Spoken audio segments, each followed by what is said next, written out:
everyone, I am Elizabeth Voss, Editor-in-Chief of Disobedient Media, and I thought I would read you another one of our articles today. I will be reading A Year in Review, Democracy Betrayed by Democrats, Not Russia. And this was published on January 2nd this year, so it's not too old, and I think it's still really relevant. Basically, it goes over a lot of the important stories that Disobedient Media covered in its first year of existence in 2017. And I will warn you that it's a little bit long because we covered a lot of stories and there's a lot to talk about. So without further delay, I'll get right into it. I wrote, over the course of the last year, the Russian hacking narrative has steadily deteriorated into accusations of nebulous Russian collusion before morphing into claims of nefarious Russian trolling. During this time, establishment interests have overtly attempted to use accusations of Russian interference to deflect from the DNC email's revelation that the Democratic Party was caught red-handed in the destruction of the American democratic process. By the end of the year, the investigation into Russian meddling had devolved into an outright retaliatory witch hunt, and the subversion of democracy was shown that, by the DNC, and the subversion of democracy shown by the DNC had gone largely unaddressed. The DNC emails published by WikiLeaks were a flashpoint in two crucial facets of the 2016 presidential election, and in controversy surrounding the results that continued well into 2017. First, DNC emails showed that the Democratic establishment acted in a clearly partisan manner against Bernie Sanders in favor of Hillary Clinton. The Observer wrote in their article titled, quote, WikiLeaks proves primary was rigged, DNC undermined democracy, that, quote, instead of treating Sanders with impartiality, the DNC exhibits resentful disdain towards him and the thousands of disenfranchised voters he could have brought into the party. The outlet courts described the DNC's antagonism towards Sanders. Quote, the emails showed, among other things, that supposedly neutral DNC staffers were actively hostile to Bernie Sanders' presidential campaign. And then I included a tweet from Ajamu Baraka, and the quote reads, again, let history show that it is liberal Democrats who are responsible for this reprehensible period in U.S. history. We will not forget. And the article continues, though the American democratic process had shown obvious signs of corrosion prior to the publication of the DNC emails, their release proved a revelation and a vindication for millions of American citizens who felt that the effectiveness of their vote had steadily worn away in previous election cycles. The emails showed the degree to which the democratic process had been stripped of its integrity in a stark, shocking light.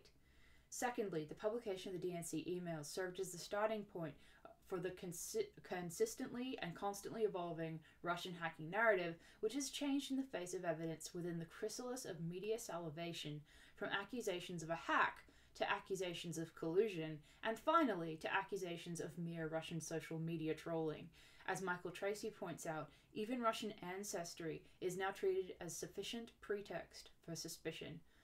He tweeted, which I embedded into the article, anyone of Russian descent is now a potential target of the Senate Intelligence Committee. And then another tweet that he published says, here's the email in which a top Senate Intel Committee lawyer specifies that having Russian descent makes a person of investigatory interest. And if you want to view that tweet, it is embedded in the article, which I will link in the description of this video. As an aside, it seems quite telling that the establishment media views Clinton as such a weak candidate that despite the help of a legion of her own social media trolls under the direction of Media Matters' batshit crazy David Brock, she could not surmount $100,000 in Facebook ads, roughly half of which were published after her election loss. Soon after the DNC email's initial publication, a lawsuit was filed on behalf of Sanders supporters who argued that their donations had been given to the DNC under the pretense of the Democratic Party establishment's impartiality towards primary candidates. As the DNC emails readily showed, this was not the case. Attorneys for the plaintiffs in the suit included Jared and Elizabeth Lee Beck. During the proceedings, DNC defense counsel Bruce Spivak infamously argued that the party had the right to take donations and then pick a candidate. Spivak said in court, quote, But here, where you have a party that's saying, you know, we're going to choose our standard bearer and we're going to follow these general rules of the road, which we, you know, are voluntarily deciding, we could have. And we could have voluntarily decided that, look, we're going to go into back rooms like they used to and smoke cigars and pick the candidate that way. That's not the way it was done, but they could have, and that would have been their right. To put this statement into perspective, it is important to note that it directly contradicts Article 5, Section 4 of the DNC Charter, which explicitly requires the chair of the DNC to remain impartial during the primary. As US Uncut reported, the Charter states, quote, "In the conduct and management of the affairs and procedures of the Democratic National Committee, particularly as they apply to the preparation and conduct of the presidential nomination process, the chairperson shall exercise impartiality and even-handedness as between the presidential candidates and campaigns. The chairperson shall also be responsible for ensuring that the national officers and staff of the Democratic National Committee maintain impartiality and even-handedness during the Democratic Party presidential nominating process." And that's the end of the quote from the DNC Charter provided by US Uncut. And the article continues. The DNC fraud lawsuit and the attorneys for the plaintiffs in the case rapidly became the center of a battle for the rule of law. Disobedient media reported on the statements of attorneys Jared and Elizabeth Beck, as well as their co-counsel, who related that they had received alarming calls and threats.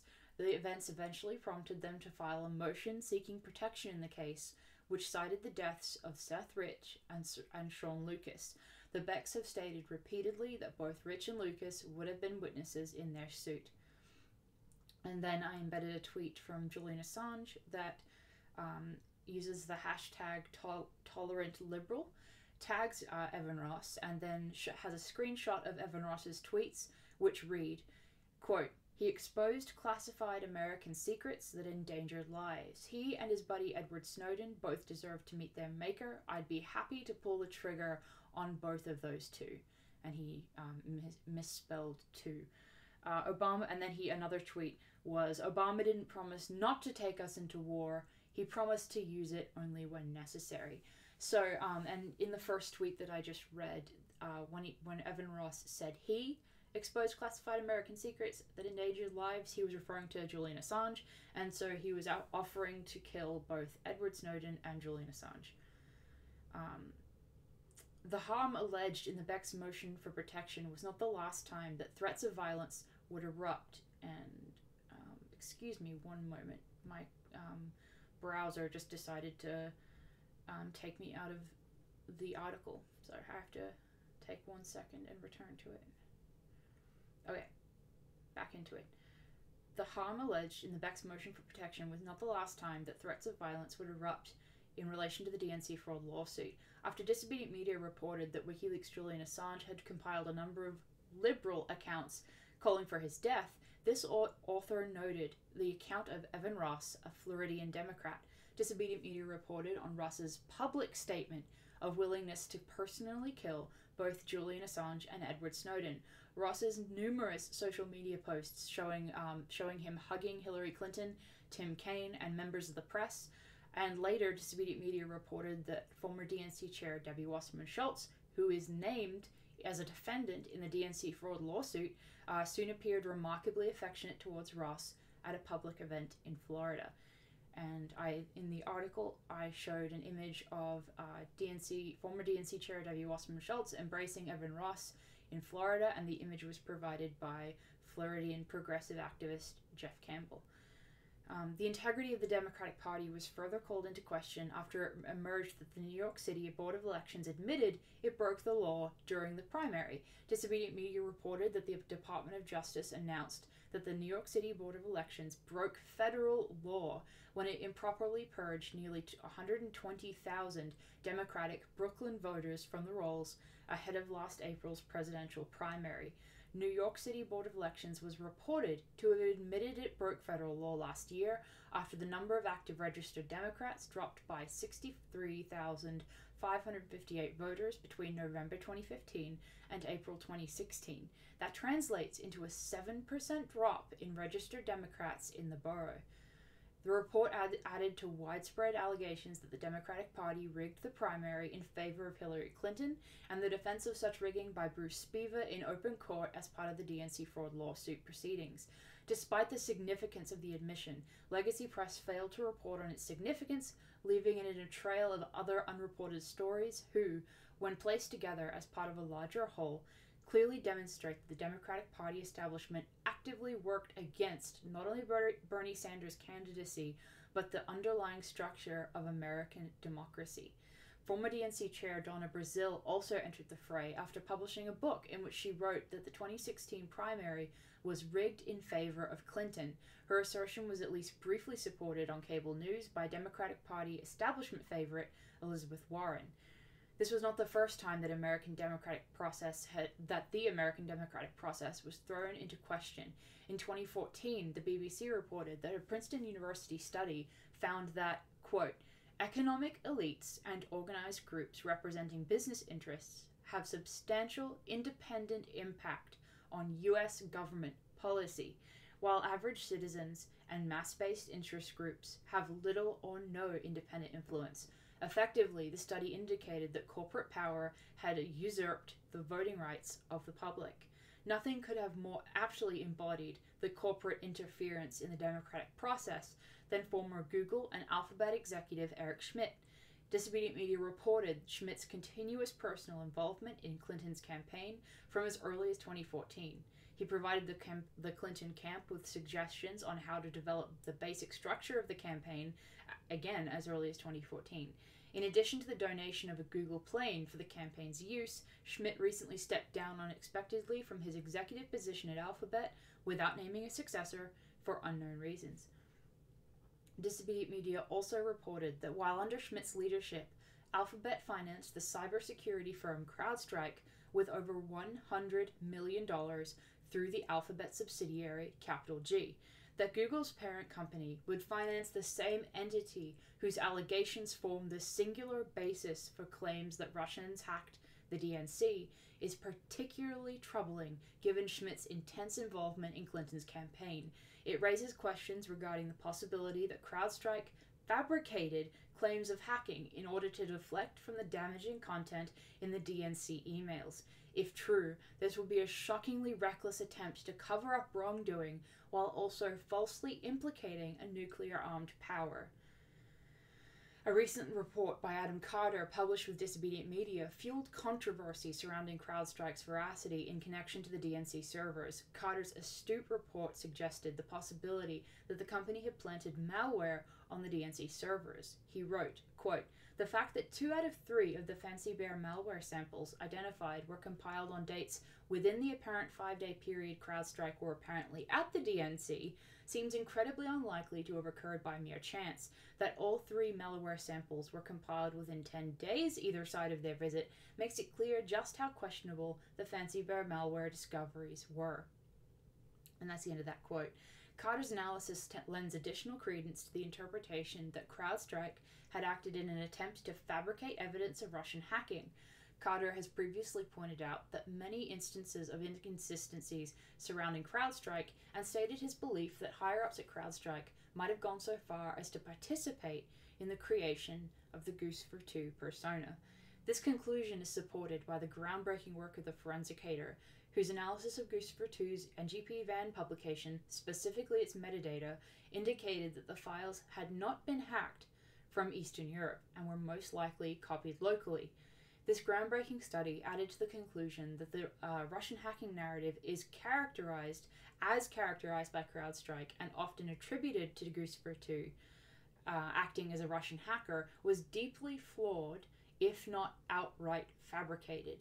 During 2017, many have concluded that CrowdStrike, who had access to the DNC servers, may have copied the data later published by Goose for Two and the Goose for Two persona, in other words, as part of efforts to preemptively discredit WikiLeaks and their publication of the DNC emails. If such an interpretation were to be proven correct, it would not be the first time that the upper echelon of CrowdStrike would be involved in a fabricated or compromised hackers persona. Sean Henry currently serves as president of CrowdStrike and has formerly held the position of, and this is quoting from an article in the press that described his full job description, and it's very lengthy, so forgive me, but this is the full title. Quote, Executive Assistant Director of the Criminal Cyber Response and Service Branch of the FBI. And that was quoted from press reports, which I've linked in the article. As Adam Carter has pointed out, Henry was thought by some to have been a handler for the hacker known as Sabu. Carter wrote, quote, While both Guccifer 2 and the FBI's compromise of Sabu are half a decade apart, there is something that connects both of these personas besides the specious hacking claims that I've seen through.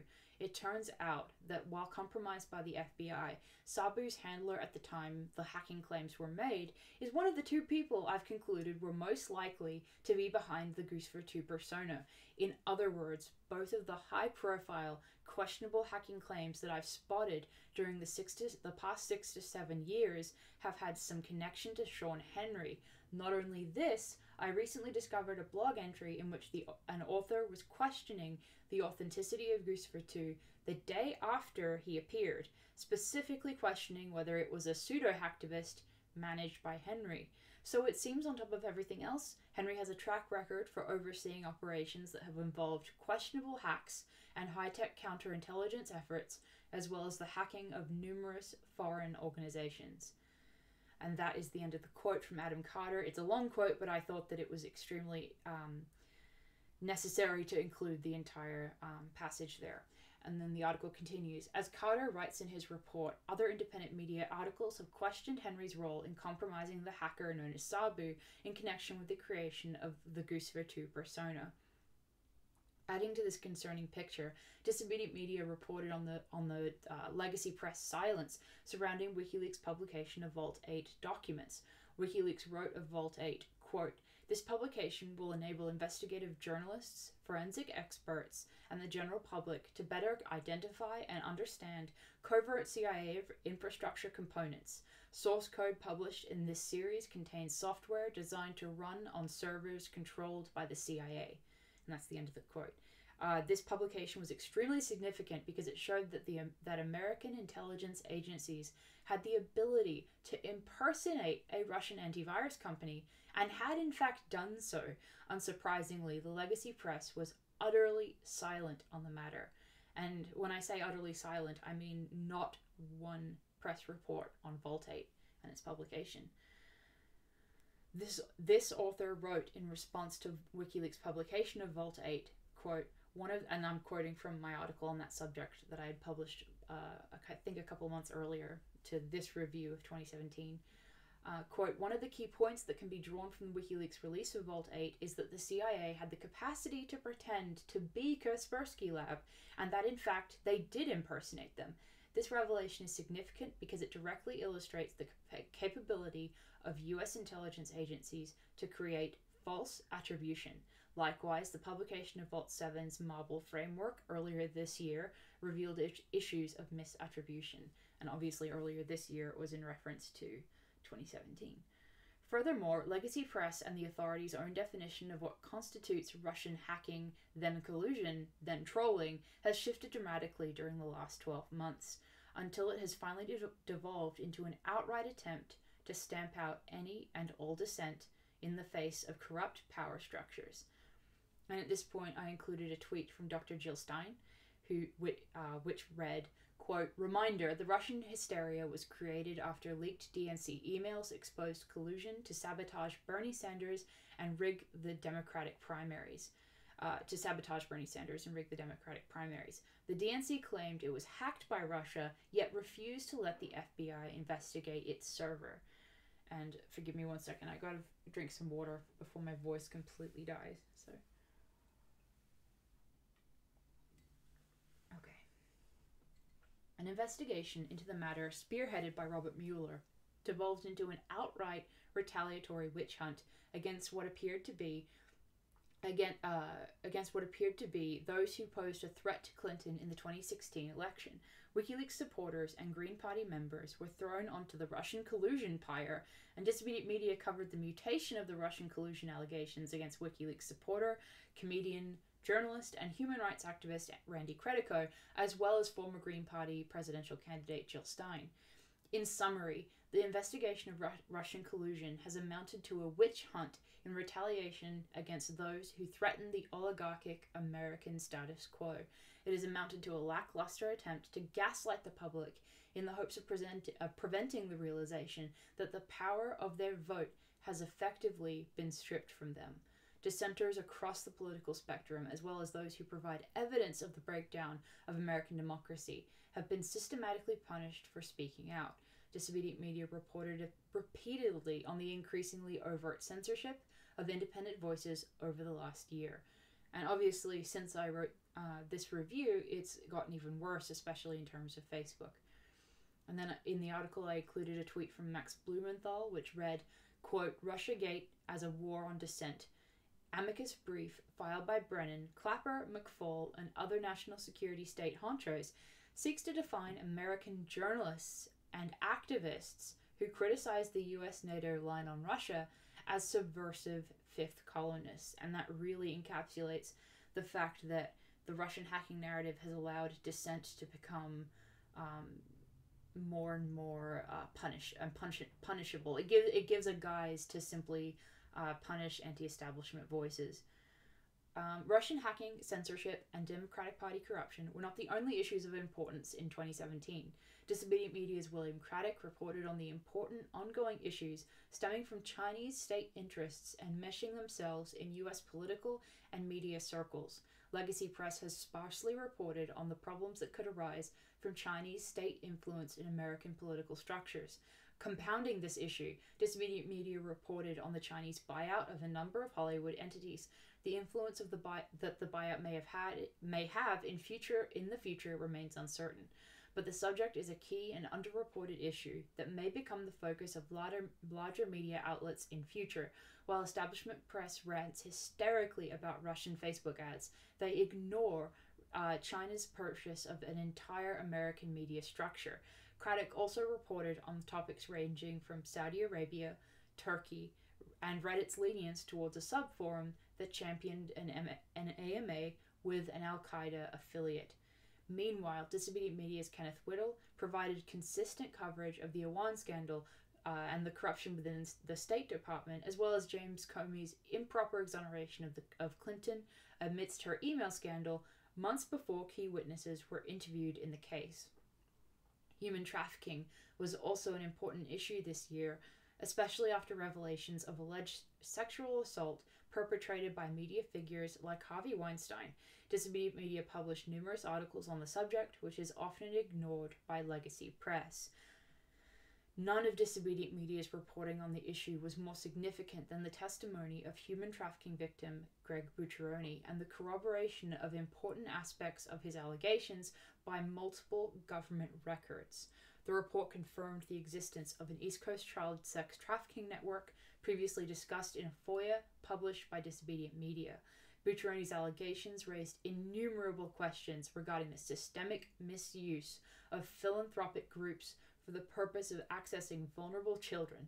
Disobedient Media also provided coverage of the Silsby scandal, questioned the legitimacy of humanitarian aid groups, and discussed the underreported human trafficking issues surrounding paramilitary groups, including DynCorp. Towards the latter half of 2017, this author embarked on a joint project called Decipher You, founded by the Internet Party's Susie Dawson, who is also an amazing activist and journalist. The Decipher You livestream events represent a never-before-seen glimpse into the Snowden files that have never seen adequate press scrutiny. The project represents a world-first journalism initiative that encourages the public to participate in real-time research. Disobedient Media recently published an overview of Decipher You findings, ranging from the revelation of the NSA's interference with foreign banking institutions to the agency's self-described responsibility for failed intelligence that led to the invasion of Iraq. As the new year begins, all of us at Disobedient Media would like to thank our readers for their tireless support over the last 12 months. We also owe a huge debt of gratitude to the numerous sources who have entrusted this outlet with the responsibility of providing an honest and accurate representation of their stories and findings. Disobedient Media looks forward to continuing to cover the stories that legacy press ignores and to report the truth when establishment media enshrines false narratives as we head into the coming year. And that is the end of that article. As I said in that article, I appreciate everyone's support, whether you read our articles, whether you watch the videos where I read them to you, whether you support me on Patreon, or whether you follow me on Steemit. I really do appreciate every single one of you. And if you don't follow me on social media, I am at Elizabeth Lee Voss on Twitter. I'm also at Elizabeth Lee Voss on Steemit, and Lee Voss is spelled Leavos. You can find Disobedient Media on Twitter at Disobedient News. We're also on Facebook. And I hope you guys have an awesome rest of your day. And I will be back relatively shortly to read you more articles. Thank you.